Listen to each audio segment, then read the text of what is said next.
Selamat datang di Praktikum Elektronika Dasar 2, Percobaan 2 Pasangan Darlington. Adapun tujuan daripada percobaan ini terbagi menjadi dua. Yang pertama, tujuan instruksional umum, dan yang kedua, tujuan instruksional khusus. Pertama, tujuan instruksional umum, mempelajari prinsip kerja penguat gandengan langsung, khususnya hubungan Darlington. Sedangkan untuk tujuan instruksional khusus, yang pertama, menentukan faktor penguatan arus pada hubungan Darlington, dan yang kedua, menentukan penguatan tegangan pada hubungan Darlington. Adapun alat dan bahan yang digunakan pada percobaan ini yaitu 1. Baterai dan soket, papan rangkaian, kabel penghubung, kapasitor, transistor, resistor, function generator, osiloskop, dan adaptor. Kabel penghubung secukupnya dan penjepit buaya secukupnya. Oke, baik. Langkah pertama yang harus kalian lakukan dalam percobaan ini adalah merangkai rangkaian seperti yang telah kalian lihat pada video kali ini. Jadi dalam rangkaian ini seperti yang telah dijelaskan dalam alat dan bahan, kita menggunakan beberapa resistor yang ukurannya berbeda, 2 buah transistor, 2 buah kapasitor, dan kabel penghubung secukupnya, serta ini papan breadboard yang kita gunakan sebagai tempat untuk merangkai. Jadi di sini kapasitor yang ini yang ukurannya 4,7 mikrofarad itu dihubungkan dengan resistor yang 20 kilo ohm dan resistor yang 1 kilo ohm, serta dihubungkan ke basis daripada transistor yang pertama yang ini. Nah, selanjutnya emitor dari transistor yang pertama ini kita hubungkan ke basis transistor yang kedua, serta resistor yang ukurannya 1 kilo ohm. Nah, selanjutnya untuk bagian kolektor, untuk bagian kolektor pada resistor yang pertama ini kita hubungkan ke ini kapasitor yang ukurannya 4,7 mikrofarad serta ke resistor yang ukurannya 100 kilo ohm. Nah, selanjutnya yang ini untuk transistor yang kedua, bagian kolektornya itu kita hubungkan juga ke sini. Jadi dia dihubungkan dengan kabel penghubung yang ini. Kita hubungkan ke kapasitor dan hubungkan juga ke ini resistor yang ukurannya 100 kilo ohm. Nah, selanjutnya yang ini resistor yang ini resistor 10 kilo ohm itu kita hubungkan dengan dengan emitor pada transistor yang kedua.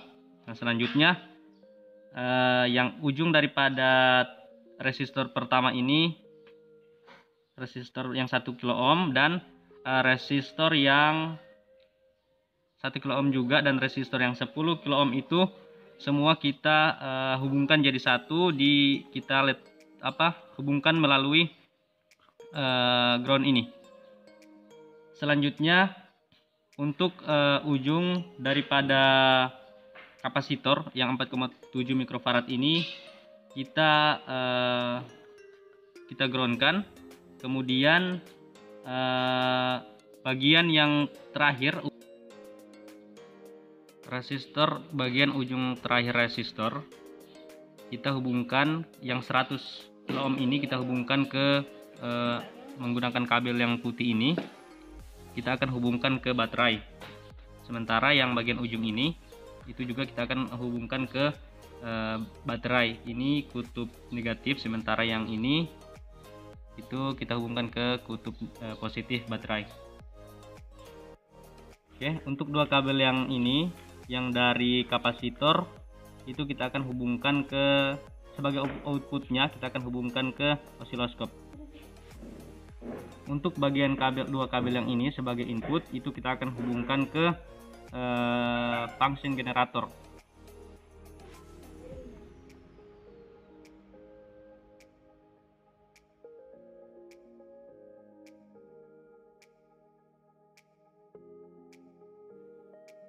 Oke, baik. Jadi sebelum kita menghubungkan osiloskop dengan rangkaian serta function generator, ada baiknya kita harus mengkalibrasi terlebih dahulu alat ini. Jadi ini namanya kabel probe, kita gunakan untuk mengkalibrasi. Nah, setelah kalian pasang seperti itu, langsung pencet tombol auto set. Nah, secara otomatis alat ini akan terkalibrasi. Selanjutnya kita hubungkan input function generator ini ke rangkaian ini, rangkaian bagian inputnya. Kita menggunakan kabel penjepit buaya 2 buah. Kita hubungkan ke input daripada rangkaian. Nah, sudah terhubung function generator sebagai inputnya di input rangkaian. Selanjutnya kita menggunakan baterai juga 9 volt. Kita hubungkan ke rangkaian ini.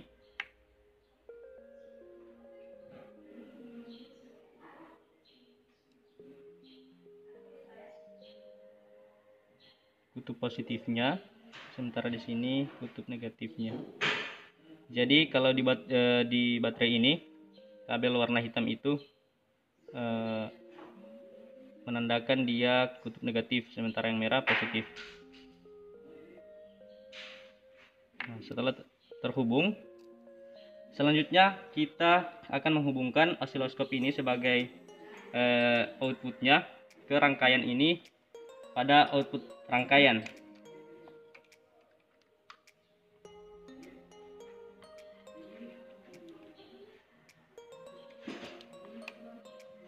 Jadi kita menggunakan satu kabel probe. Nah, sementara kabel probe ini kita tidak gunakan, hanya saja kita antisipasi jika kabel probe yang satu ini kurang bagus. Nah, nanti kita akan melihat, kita akan mengukur tegangannya serta bentuk daripada sinyal keluarannya itu berupa sinyal sinus atau gelombang sinus.